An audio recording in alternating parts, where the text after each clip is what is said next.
हलक जंगल के रास्ते एक कार में खुशी खुशी जा रहा था।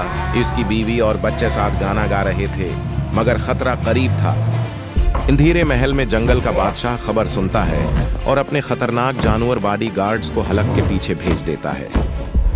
तेज रफ्तार गाड़ी रास्ता रोकती है, जानवर हमला कर देते हैं। हलक दरख्त तोड़ते हुए पूरी ताकत से लड़ता है। जालिम दुश्मन हलक की बीवी को मार देता है और बच्चे को अगवा करके हंसता हुआ भाग जाता है। हलक जख्मी होकर चीख उठता है। पीला स्पाइडर हीरो आसमान से उतरता है, हलक को अस्पताल ले जाता है और बच्चे को बचाने का वादा करता है। ताकत वापस आने पर हलक और स्पाइडर हीरो शहर की तरफ निकल पड़ते हैं। रास्ते में बेशुमार मुहाफिज जानवर खड़े थे। दीवाइकल गोरिल्ला और खूंखार रेज हमला करते हैं। हलक एक को अछालता है और जाल दूसरे को जकड़ लेता है। जंगल का बादशाह शिकस्त खा जाता है, बच्चे आजाद होता है। हलक खुश भी है और गमगीन भी।